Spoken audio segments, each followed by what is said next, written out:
Hey guys, I do a mock draft every single year. I've been doing it all the way back since like high school, I think.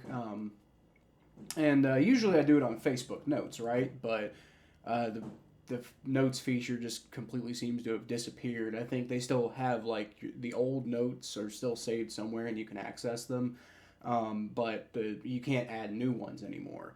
And not to mention, I've kind of been transitioning away from writing lately and doing more like, video, audio content. Some of you have watched my Battle of Valhalla podcast.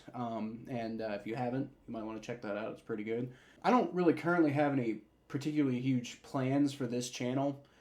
It's just my personal YouTube channel, and I'm releasing this on my own outside of the Battle of Valhalla podcast.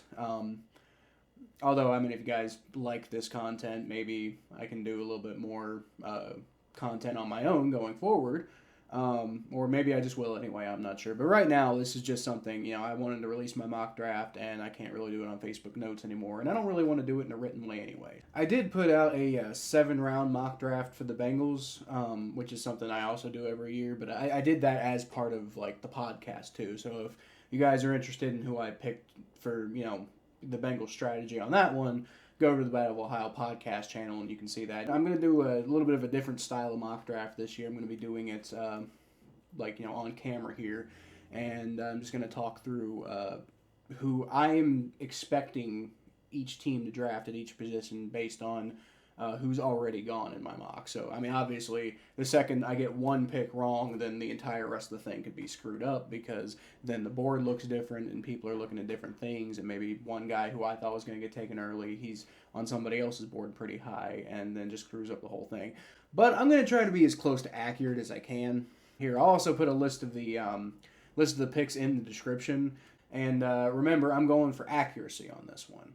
I'm also going to take a few chances on things that I think are going to happen, but I mean they're also like maybe going against conventional wisdom, but you kind of have to do that because things that you don't expect to happen in the draft all the time, like the Giants drafting Daniel Jones. Yeah, let's go ahead and get into this draft.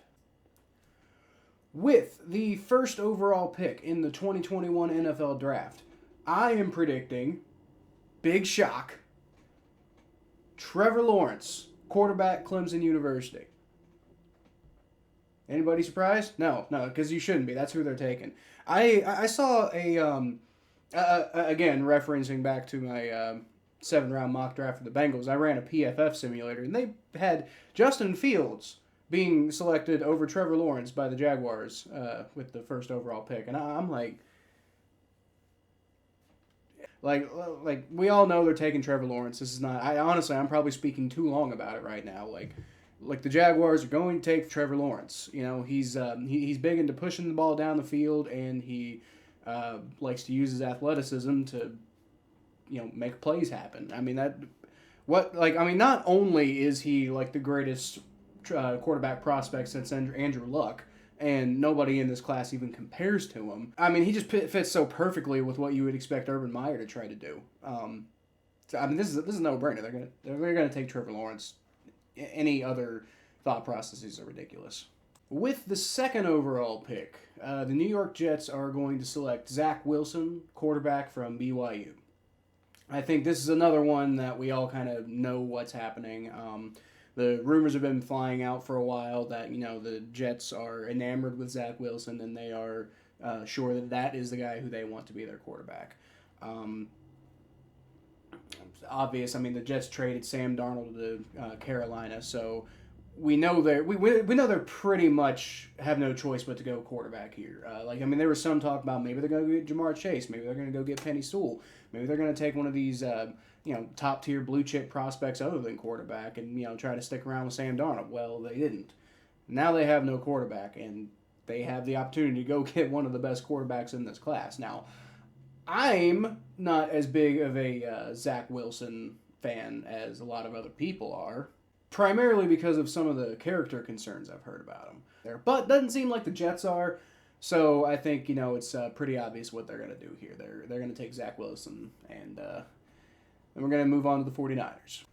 With the third pick in the 2021 NFL Draft, I am projecting the San Francisco 49ers will select Justin Fields, quarterback out of Ohio State.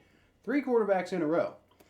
Now, we all are pretty sure, because first of all, why would you trade up to the number 3 overall pick if you're not going to take a quarterback? The reports have been that they're either interested in Mac Jones or Trey Lance, which Mac Jones, really? Really, we're gonna take the guy who might be like Kirk Cousins or Andy Dalton level successful at best, and we're gonna take him number 3 overall. Really? No. I don't buy that for a second. I mean, some people have made a good point. Why would they bother with the smokescreen when we pretty much know who's going 1 and 2 and nobody's picking ahead of them?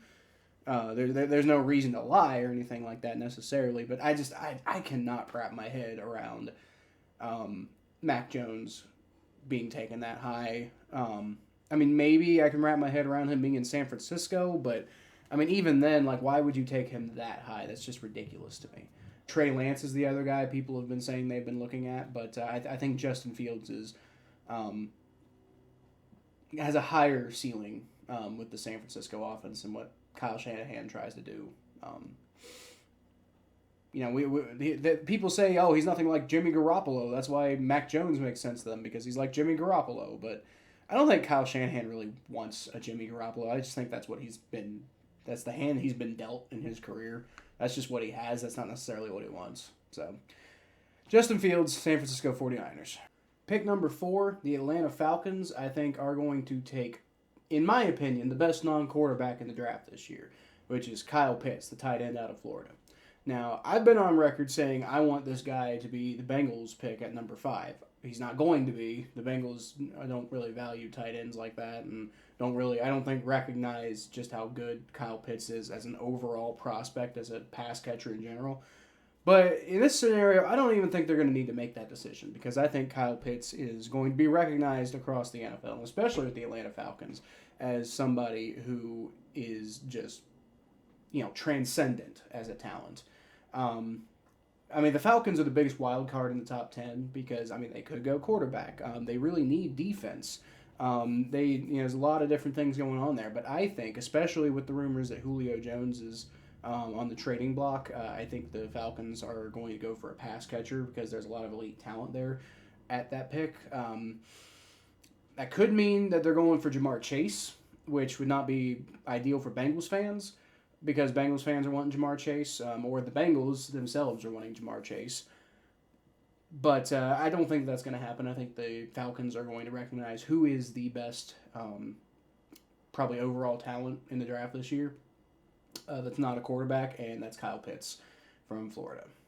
With the 5th overall pick in the 2021 NFL Draft, the Cincinnati Bengals, my Cincinnati Bengals, select Jamar Chase, wide receiver from LSU. Penei Sewell still on the board. A lot of Bengals fans are going to listen to this and going to be like, oh, you're going to take Penei Sewell. If there's anybody other than Penei Sewell blocking for Joe Burrow, then he's going to be sacked, and then they're not going to get any passes to Jamar Chase, and that's just not true, guys. Like, Penei Sewell is not the only human being on the planet qualified to block for Joe Burrow. That's just not how the draft works. That's not how football works.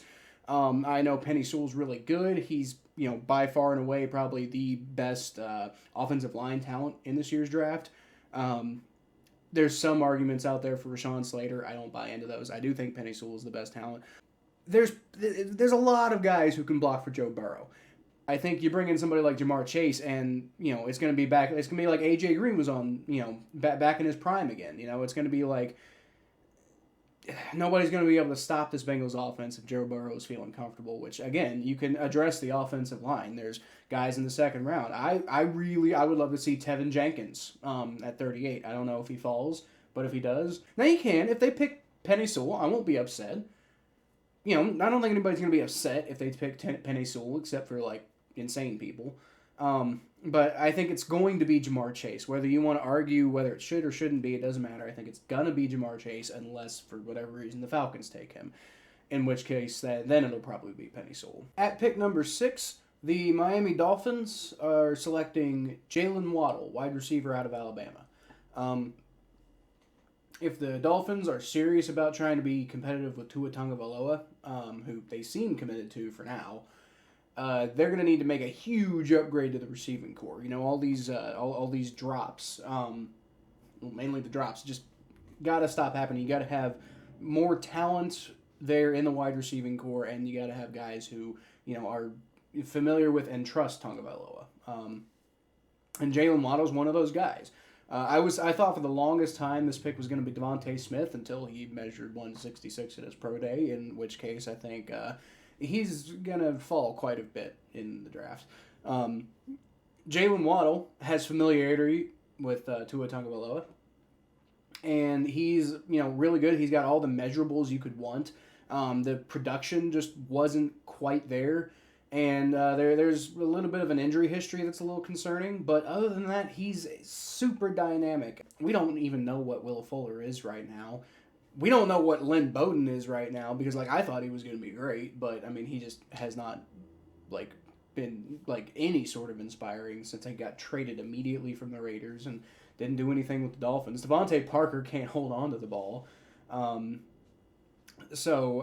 I think a guy like Jaylen Waddle is going to be, like, received really well in Miami, and I do think that he is going to be the pick at number 6. At pick number 7, we got a trade. I've never really done this in my mocks before, but I am doing trades this year. And we've already seen quite a few trades happen, but this is the first trade that I'm predicting that has not happened yet. And that's, I think, the Washington football team is going to trade all the way up to number 7 to go get their quarterback of the future. I think, you know, they can send their number 19 overall pick to Detroit, their number 51 overall pick in the second round, and then one of their 2 third-round picks, probably pick 74, to the Lions in exchange for the right to draft Trey Lance, the quarterback out of North Dakota State. Now, again, Trey Lance could already be gone. Trey Lance could in fact be drafted by the 49ers. That's what we've heard. And maybe that will, in fact, be the case, but I had them picking Justin Fields because I think Justin Fields fits better with them. And I think Trey Lance is going to be very well welcome in Washington. I actually think Trey Lance would make more sense in Washington than he would in San Francisco because I feel like Ron Rivera is just the right combination of, like, aggressive and innovative enough to make the decision to make a huge move like this for a guy like Lance.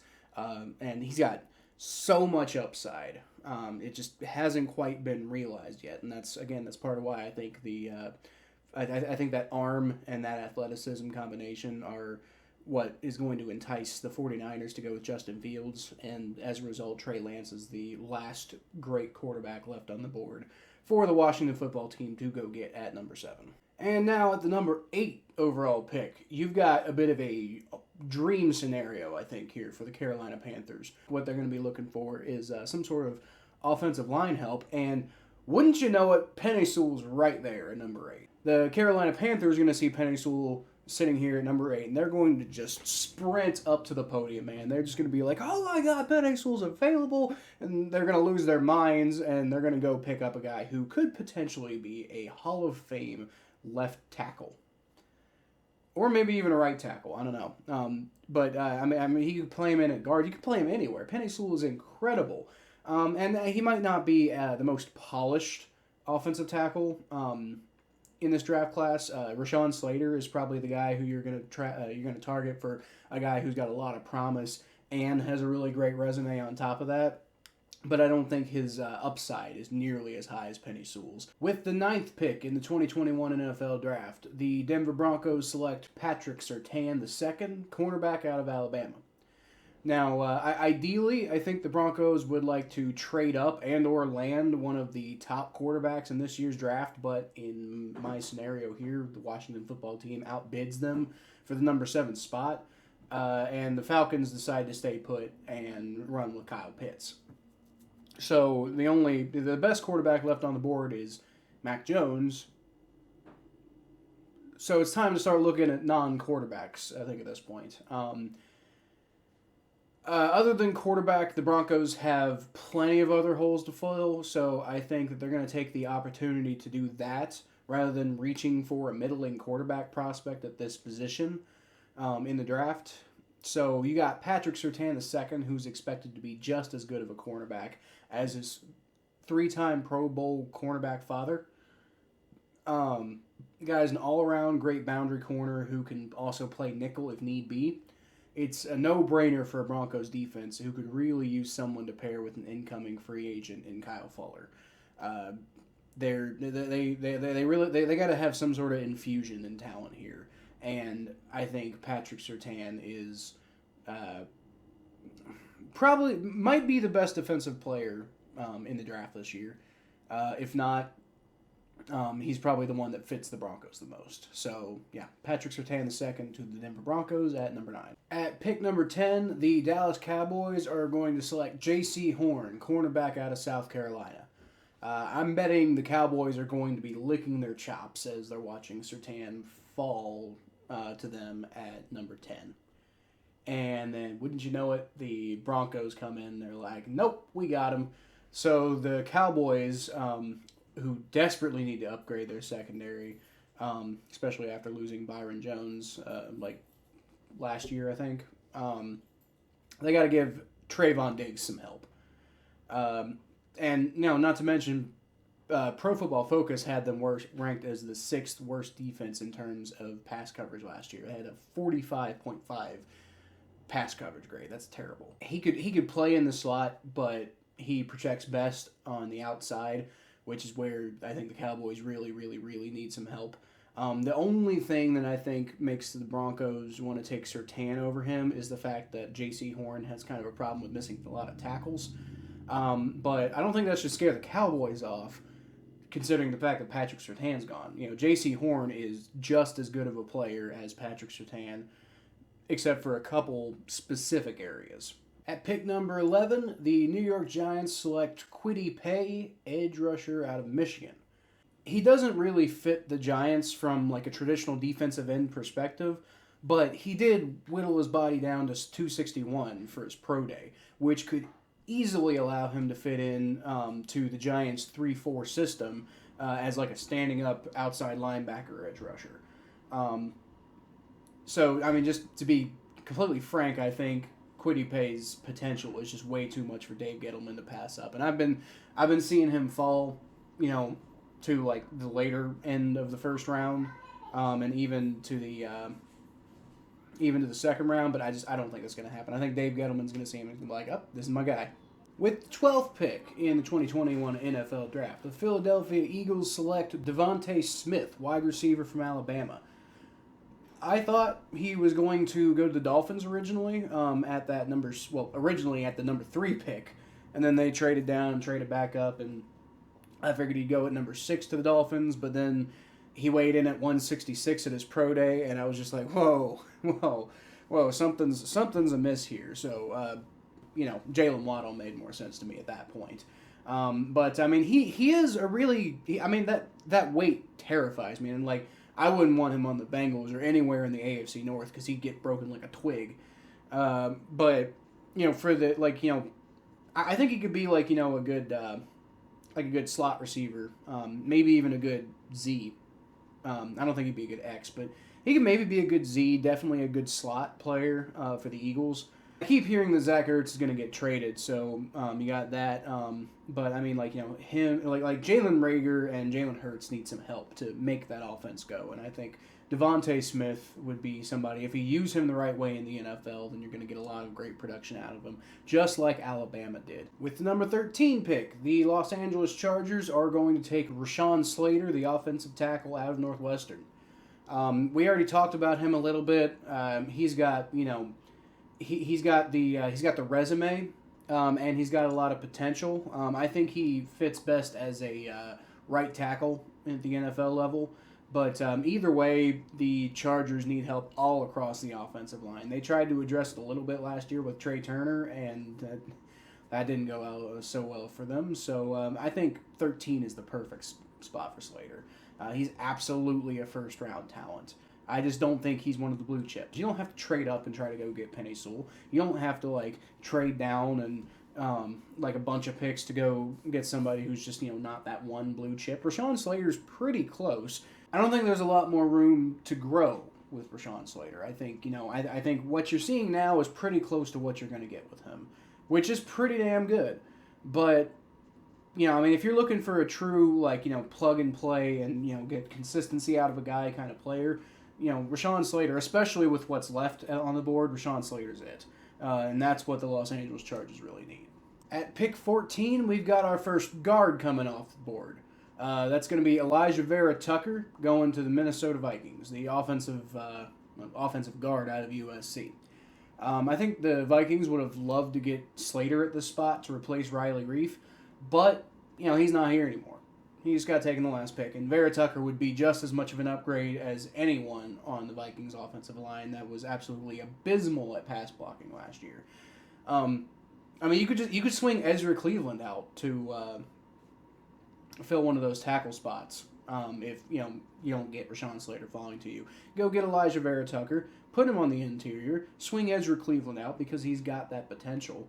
So then you got both tackle spots filled, and then you've got if you did that without taking Alijah Vera-Tucker, then you got nobody on the inside. At least this way you have somebody on the inside. Then you can give Kirk Cousins maybe a little bit more room to work with because he's a good quarterback, but he's not a great quarterback. So you got to help him out a little bit. At pick number 15, I am going to project another trade. Originally, this was New England's pick, but I don't think that the board really falls in a way that New England's going to think, oh, we're going to get great value with this pick. I think they're potentially going to try to trade down here. I think the Indianapolis Colts are going to trade up. And I don't think it's going to take much to do it, right? Because they're trading the number 21 pick, so that's only 6 picks trade. It's only like a 6-pick difference, and it's not like you're trading into the top 10, so it's not going to be something you're going to need a lot of a big package to get into. I think they send an extra 5th round pick to New England, and New England takes it because they're like, you know what? There's plenty of guys we like, but nobody we love at this spot. So sure, we'll take your extra 5th round pick, and you go get your guy. And I think the Indianapolis Colts are going to take Christian Darrisaw, offensive tackle out of Virginia Tech. Now the reason why I think they're going to trade up for him is because I think that they are in love with this guy. I think Christian Darrisaw is probably their best case scenario for going and getting an offensive tackle.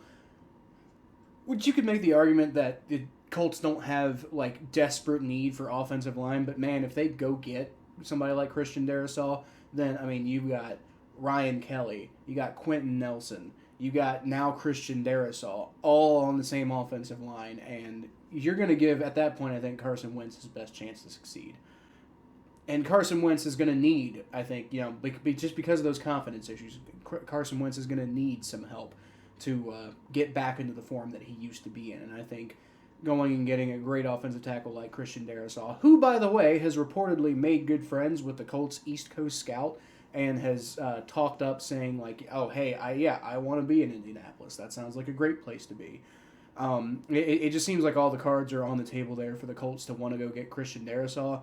I think they might have to trade up to get him, though, especially here where he's the best offensive tackle left on the board. I think the Patriots are going to be the ones that are going to be looking to trade down, and I think the Colts are going to go back up and get their offensive tackle of the future with Christian Darrisaw. With the number 16 pick in the 2021 NFL Draft, the Arizona Cardinals are taking Caleb Farley, cornerback out of Virginia Tech. Oh, how the mighty have fallen, because Caleb Farley was once expected to be one of those blue-chip prospects in this year's draft, a bona fide top 10, maybe even a top 5 pick. Unfortunately, you don't really know what you're walking into anymore with a pretty concerning injury history. He's got the tape to really, be they just let Patrick Peterson go to the Vikings because of some issues that Peterson's been having lately. And just in terms of pure potential, Caleb Farley could absolutely reproduce every single thing that Patrick Peterson meant to your franchise. He could be just as good of a cornerback as Patrick Peterson. But if not, it's not like they haven't been used to having a transcendent talent at cornerback not producing for them, which again is why Peterson's no longer with the team after the last couple of years of things not working out so well. At number 17, the Las Vegas Raiders are going to select Zaven Collins, linebacker from Tulsa. You want to talk about a team that is difficult to project what they're going to do, throwing wild cards in there constantly all the time. It sounds like they're interested in Micah Parsons, which, with some of the character concerns that have come along with Micah Parsons, it wouldn't be terribly shocking to see the Raiders be like, oh man, that guy, who cares about those character concerns? We're going to go get that guy, and he's going to be a classic Raider. But, I think the Raiders are very much the type to throw curveballs and, also look at, athleticism and potential and, the ability to just do a lot of eye-popping things, which Micah Parsons can do, but I think Zaven Collins is really the linebacker in this draft class that, just from the way he aesthetically plays football is just fascinating to watch. And, just going linebacker pretty much seems like the thing that they're definitely going to do. After spending all that money in the linebacker position last year on Corey Littleton and Nick Kwiatkowski, and then it didn't even really fix their issues. I just think, it's got to be a linebacker, and I think Zaven Collins makes a lot of sense to them. And it's not what people have been saying, but I don't think that's the way the Raiders operate anyway. With the 18th pick in the draft, the Miami Dolphins select Micah Parsons, linebacker out of Penn State. Now, I've heard that the Raiders want him. Obviously, I didn't go in that direction because I thought Zaven Collins would be a better fit for what they're doing. But, I've heard a lot of things with the Dolphins at this pick. Running back, offensive tackle, edge rusher. Basically, any position people love in this draft, it's been mocked to the Dolphins at 18. Dolphins fans, I think, want a running back here. But I don't see them doing it, especially with just how talented Micah Parsons is. There's been times in this in this draft season where Micah Parsons was mocked as a top 5 pick. That's obviously not happening anymore. Nobody's saying that he's going to be picked in the top 5 anymore. But in my particular mock, he just has fallen so far that I think any team that's passing on him is insane. And I think the Dolphins are going to see that. They would be absolutely over the moon if he fell to them. After the failed Kyle Van Noy experiment at inside linebacker, the Dolphins need somebody to hold down the fort with Benardrick McKinney. Parsons can do that and so much more. And in a division with an incoming rookie quarterback, a washed-up Cam Newton, and a Josh Allen still needing to prove that 2020 wasn't a fluke, the Dolphins could really use a guy like Parsons to hassle their division rivals' quarterback weaknesses. And in my personal opinion, the Dolphins might have won the AFC East in 2020 if they had a linebacker like Parsons on the team. With the 19th pick in the draft, the Detroit Lions are going to select Rashad Bateman, wide receiver out of Minnesota. Don't forget this was the pick that they got from the Washington football team when they traded so that Washington could go get Trey Lance. So this is, I think the Lions are targeting a wide receiver, right? And at number 7, Jamar Chase is gone. Kyle Pitts is gone. You still got Jaylen Waddle and DeVonta Smith. But I don't really think either of them are super inspiring options to be taking that high. Bateman is a fantastic vertical threat who could replace Kenny Golladay. It's no fun having to do this every year. But, especially if you're going to trade down and acquire more picks, I don't think it's the worst thing in the world to go spend your first-round pick on a guy who replaced a guy who left in free agency. Especially if you didn't have to pay him the kind of money that the Giants paid him. Which, man, Bateman isn't exactly the kind of receiver who can really wow you with any one particular skill. He is consistent and doesn't really have a lot of weak spots in his game. Because of the lack of flash, he's one of those receivers who you could see fall out of the first round, and I've seen some Bengals fans be like, maybe we should pick him up at 38 if we don't take Jamar Chase at 5. But I think he checks enough boxes for the Lions to take him at pick number 19. With the 20th pick in the 2021 NFL Draft, the Chicago Bears are selecting Alex Leatherwood, offensive tackle out of Alabama. Now, I know a lot of people have said that the Bears' offensive line got better down the stretch and they, aren't as bad as you think they are. Well, you know what? That's what the Bengals kept saying about their offensive line in 2019. You still need a piece, and Alex Leatherwood is the perfect piece for that. He's versatile. He can pretty much play anywhere on the offensive line except center, starting out his career. And I think long term, my personal belief anyway, I think long term you want to have him being like an offensive tackle of the future. But for right now, if you feel that tackle is fine, you can put him in the interior, pair him with Cody Whitehair. So ultimately, I think the Bears can pretty easily fix their offensive line woes, and maybe you got a chance with Andy Dalton starting at that point. I mean, I know it's a stretch, but the Bengals were on pace to do something interesting in 2015 with Andy Dalton before he got hurt, and then the whole AJ McCarron thing, and then he was pretty good, and then suddenly it wasn't so good. But the point is, I think the Bears have more potential to compete with Andy Dalton, but first they got to get everything set. It seems like they got a pretty good defense, but that offensive line, man, just I think one really good piece put in there, and then this team could be a lot more competitive than people think.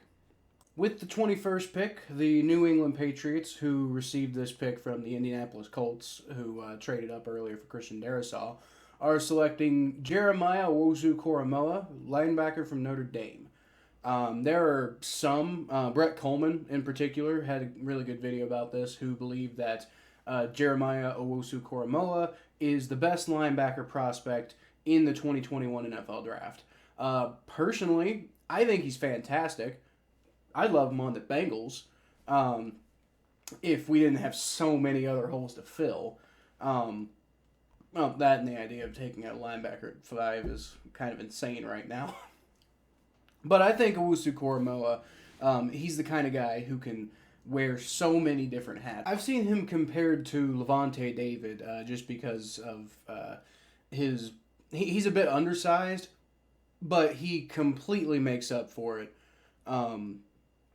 with his explosion and his effort in plays, with his ability to cover passes and play that will role to perfection.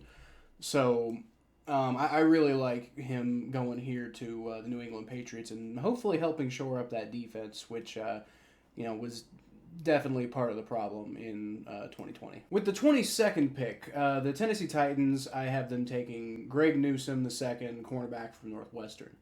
I think this is an interesting one because I could totally see the Tennessee Titans trying to go for a wide receiver, and I could see them being one of those teams that tries to make an effort to trade up, go get a wide receiver.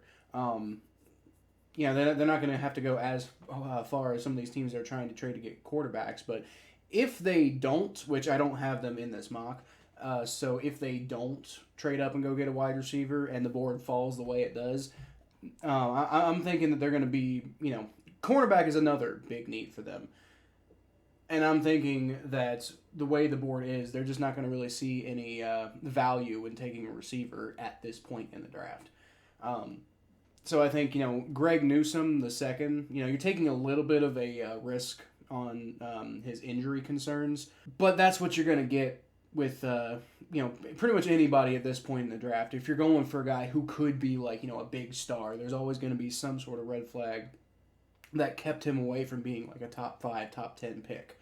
And that's pretty much what it is for Greg Newsome. It's just, injury concerns. But I think his talent and development in college is too much to fall out of the first round completely. And I think Mike Vrabel is going to see it that way too. Just because of Newsome's scheme versatility, and especially while they're trying to find a more consistent role for Christian Fulton. At 23, I have the New York Jets taking Azeez Ojulari, edge rusher out of Georgia. Jets fans are always talking about it, especially this offseason, because I think they know that they want to target an edge rusher late in the first round. Hearing a lot of people talking about the fact that they have not found a great pass rusher, like a true replacement for John Abraham, who, by the way, left for Atlanta in 2006, which was like 15 years ago. Ojulari, for his part, is another one of those edge rushers from this class who scores high on like the athleticism, motor, effort, body control, all that good stuff. But he lacks some of the key features that prevent him from being this year's Myles Garrett or Davion Clowney. That said, if Salah can use and develop him properly at the NFL level, the Jets might finally find their John Abraham replacement after 15 years of searching. So I think it's going to be pretty impossible for them to pass that up. The Pittsburgh Steelers are up at 24. What are they going to do? Oh boy, they need offensive line badly. Oh, they need a lot of stuff. But you know what they're going to do? With the 24th overall pick, the Pittsburgh Steelers are going to select Najee Harris, running back out of Alabama. Why? Because the Steelers are an arrogant franchise who don't know when they're headed for disaster. And I cannot think of more proof of that concept than the fact that the Steelers seemed genuinely believe that bringing the draft's best running back is going to return them to being a Super Bowl contender right away. They think, oh, well, we've got Ben Roethlisberger, and, he's a Hall of Fame quarterback, so, let's go, bring it back for one last run, and we see how that worked out for Drew Brees and the Saints, right? In their defense, Harris is going to continue the Steelers' tradition of fielding stud running backs who can either bowl you over or dance around an overcommitted tackler. But there's so many other things that they need. If the Steelers' offensive line wasn't in such shambles, this would probably be a pretty good pick. Unfortunately for them, I don't quite see how they're actually going to get the most out of a talented running back like Harris, or, maybe Travis Etienne if Harris is already gone, if they don't actually build the infrastructure around him. But you know what? That's fine. That's fine. I don't like the Steelers. But moving on, not that I don't think Harris isn't going to be great. I just don't think it's the right move for the Steelers at this time. But I'm not going to spend too long on that. So moving on, the Jacksonville Jaguars at number 25 will select Trayvon Moehrig, and I hope I'm pronouncing that name right. Safety out of TCU. Now, Trayvon is likely the only safety in this draft class worth actually taking in the first round. The Jaguars do seem to like the safeties they have on their team, but their passing defense was absolutely abysmal last year. And this could be their only opportunity to upgrade the safety position, significantly in this class. Even if they do like the safeties they have on their team, another top-tier guy available on game day would really help solidify the secondary and could make a huge difference in the defense's ability to make stops. Nobody looked better in the secondary in 2020 in college football than Trayvon Moehrig did. So, the Jags really can't really go wrong with this pick. They already got their quarterback, and then there's going to be lots of other picks for them. So I really think they're going to go for somebody who can help tamper down that passing defense. With the 26th pick, the Cleveland Browns are taking Jaylen Phillips, edge rusher out of Miami. So if there was a real blue chip prospect at edge rusher in this year's draft, I think Jaylen Phillips would have been it. Unfortunately, we all know the story. He once had to medically retire due to concussion concerns at UCLA, so that's not great. But he worked his way back onto the football field at Miami and turned in another really great campaign. Seriously, if it was not for the absolutely terrifying medical history, this guy would have probably been this year's Myles Garrett or Jadeveon Clowney. Oh yeah, both of those guys are already on the Browns. And Jadeveon Clowney's a recent addition, but still, can you imagine Myles Garrett, Jadeveon Clowney, Jaylen Phillips, all producing at, the level they're expected to produce at, all on the same team, all coming at your quarterback? As a Bengals fan who just watched Joe Burrow get pounded into oblivion last year, that terrifies me. And because it terrifies me, I think it's, I think the Browns are probably going to go for an edge rusher, and that's probably the best edge rusher for them to go for. So, please, Browns, please leave my quarterback alone. I'm begging you. With the 27th pick, the Baltimore Ravens also need an edge rusher. I think they're going to take Joe Tryon, the edge rusher out of Washington, because they need a Matt Judon replacement. And, just to be completely frank, I think Joe Tryon is a perfect Matt Judon replacement. I think the Ravens were salivating with anticipation watching Jaylen Phillips fall right into their laps, only to have their hearts broken by the Browns, who scooped him up one pick ahead of them. Either way, I think Tryon provides the ability to really fit into most schemes, but really fill that role of the 3-4 outside linebacker, edge rusher type that the Ravens lost pretty badly when Matt Judon went to the Patriots. At number 28, the New Orleans Saints are taking Eric Stokes, the cornerback out of Georgia. I think Eric Stokes is easily one of those players who could sneak into the first round if there's a run on cornerbacks. And, obviously I think he does in this scenario. He's not particularly versatile, but I think he fits well in the Saints' zone-heavy schemes. So if he's going to go in the first round at all, I think New Orleans is probably the most likely scenario. Now, if you're not going to go get a quarterback, which I don't think the Saints are really in the position to do, and they don't really seem particularly interested in it anyway, because I think they're going to give Taysom Hill a shot, you might as well go get somebody who can replace Marshawn Lattimore, who is a free agent at the end of the season and doesn't seem likely to return to the Saints when his contract's up at the end of the year. Pick 29, the Green Bay Packers are taking Kadarius Toney, the wide receiver out of Florida. What was the thing that pissed Packers fans off the most after last year's draft? Was it the fact that they drafted an Aaron Rodgers replacement, even though he's still capable of playing at an MVP level? No, actually, it wasn't. That was not the thing that pissed the Packers fans off the most. I think it was the most shocking thing. But the thing that pissed them off the most, the thing that got Packers fans mad and just livid, it's the only thing Tom Grossi would talk about for, months, is the fact that the Packers have this massive gaping hole at wide receiver. They got DeVonta Adams, and that's it. You haven't really had a dominant slot receiver since Randall Cobb. Not to mention, you're probably going to need a kick returner after losing Tyler Ervin. So Kadarius Toney can fill that role for them. I think, to be completely honest with you, if the Packers don't draft a wide receiver in this year's draft, then Green Bay might riot. And upstate New York might burn down too as well. So, moving on. At pick number 30, the Buffalo Bills are going to take Jayson Oweh. Oweh? I actually don't... there's another one. I actually don't know how to pronounce his name. So, correct me if I'm wrong. But for now, I'm just going to say Jayson Oweh, the edge rusher out of Penn State. Oweh is absolutely one of these guys who, theoretically could have been one of those, really solid, top-of-the-class type pass rushers, except he just didn't put everything to, there's a ton of potential, but he just hasn't quite ever put everything together consistently yet. He's an absolutely insane athlete, which we've heard again and again throughout this draft process, but he didn't record a single sack in 2020, despite recording 5 in 2019. That said, whichever team thinks they can unlock his potential is potentially going to be looking for an absolute steal at the tail end of the first round, or even the second if he falls that far. The Bills absolutely could be that team, as edge rusher is a huge need for them. Jerry Hughes, Mario Addison, both guys nearing the end of their careers, and while they've been very good, they're going to be free agents after this season, and they're old. So having a succession plan beyond just A.J. Epinesa, who didn't really quite live up to expectations last year, could be the difference between the Bills continuing to be legit contenders or that defense falling off a cliff.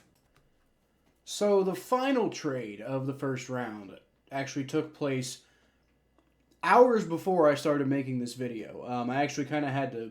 I sort of had to scramble to change my pick, and then I realized that my pick actually wasn't really going to be any different.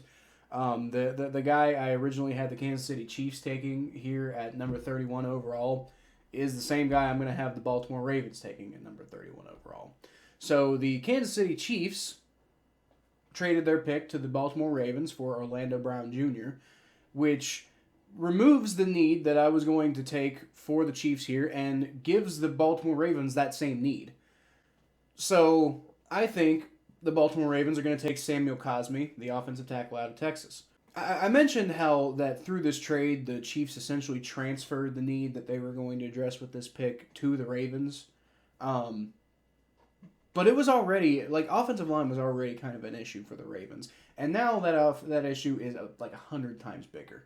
The Ravens were wanting to move Orlando Brown Jr. over to right tackle to allow Ronnie Stanley to be the guy at left tackle, which I don't really quite understand because I think Ronnie Stanley's better suited to right tackle and Orlando Brown Jr. is better suited to left tackle.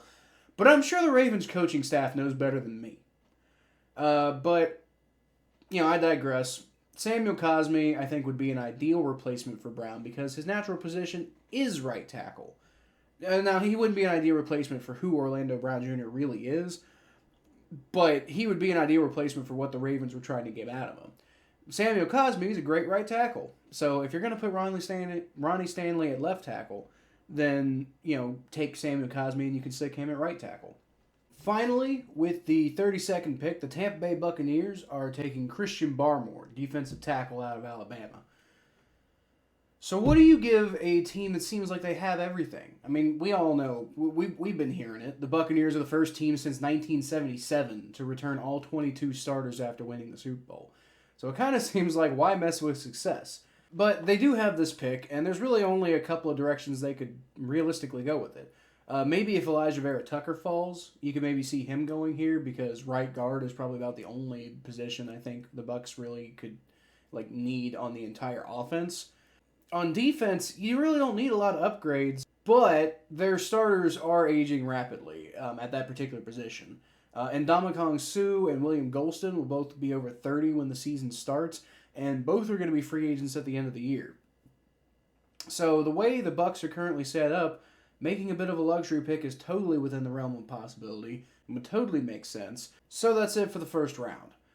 Best players remaining at this point on the board, based on the way everything kind of fell for me.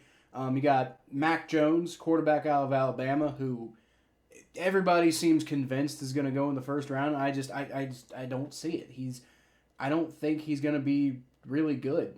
I think at best he's going to be an Andy Dalton or a Kirk Cousins, and that's not worth a first round pick for me. But maybe I'm wrong. Maybe somebody sees it. Maybe somebody's willing to take the flyer on him and willing to take that chance just so they can go get a guy. You need a guy so badly at quarterback. Tevin Jenkins is still on the board. That's a guy I think could go in the first round. But if he doesn't and he falls to 38 to the Bengals, I will be ecstatic. I'll be so happy to see that. And according to this board, that is what happens. Or at least he falls to the second round. But then again, I've been seeing him potentially mocked to the Philadelphia Eagles, one pick before the Bengals. So, we'll see exactly what happens there. Elijah Moore, he's another wide receiver who I was actually considering maybe I have him go to one of those wide receiver needy teams late in the draft. But that's not what happened. So, he's one of those slot returner type receivers who's going to be prevalent in the second round of this year's draft. I could totally see him going to the Packers at 29 instead of Kadarius Toney, but he didn't in this scenario, so he's here. Travis Etienne, he's the running back out of Clemson. I'm not really a huge idea of the idea of taking a running back in the first round at all, given how oversaturated the market has become for top quality running backs or just quality running backs in general.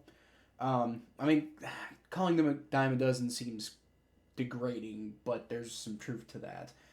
So I don't know. I do think that Najee Harris is going to go in the first round, but I wouldn't personally advise that.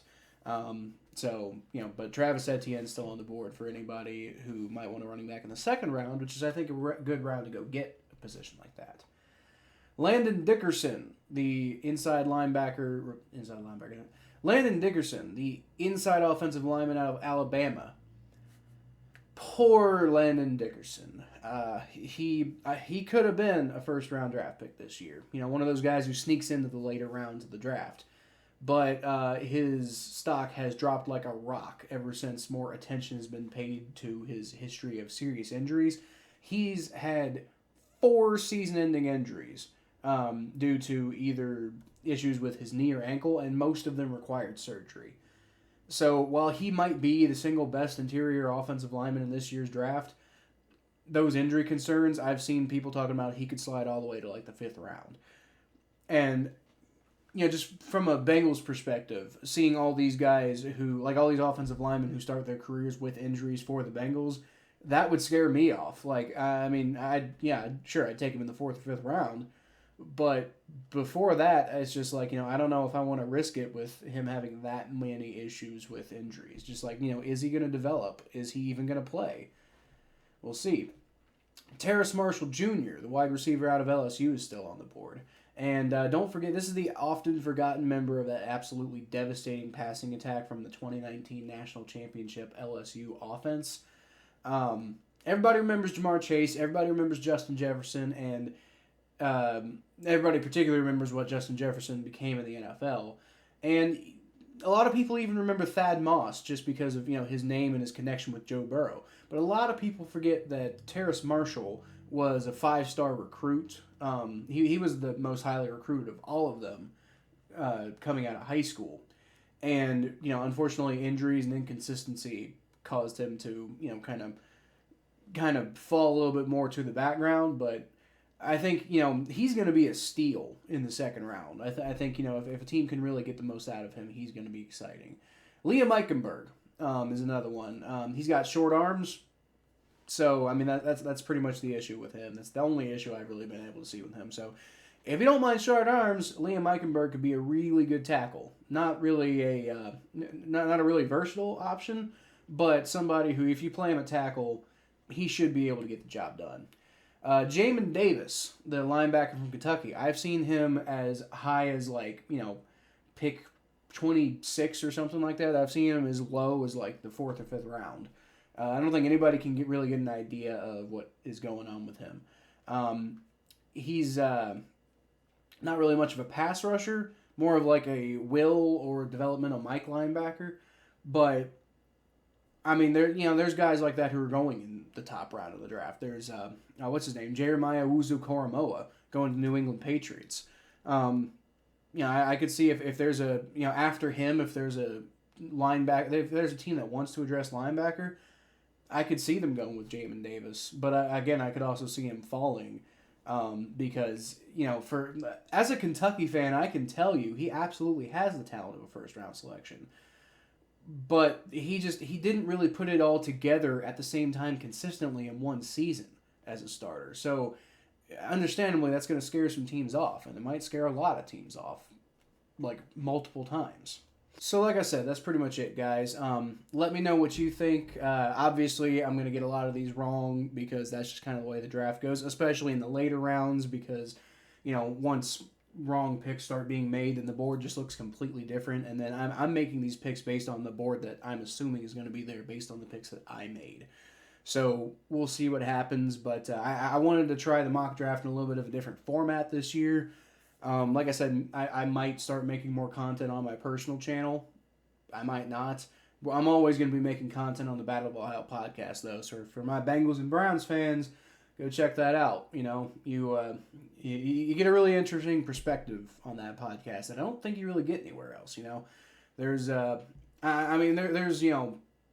there's a podcast host for certain teams that go on other podcasts from time to time, but you never really get that consistent back and forth between a Bengals fan and a Browns fan, kind of talking to each other and seeing how things are going for, themselves and the whole AFC North in general. So, but I'm rambling. This isn't an advertisement for the Battle of Ohio podcast. I just feel like I'd probably be remiss if I didn't mention it. But yeah, thanks for listening, everybody. Let me know what you think. I'm always looking to improve. Oh, and also don't forget to follow me. Give me a follow at KylePhelps92 on Twitter and Facebook.com/ThePhelps. Probably be easier to follow me on Twitter than Facebook. But, I also post a lot of things on Facebook, so you might want to give that a shot too. Either way, go follow me there. Give my podcast a listen. And, yeah, thanks for listening, everybody. And if you made it this far, good on you.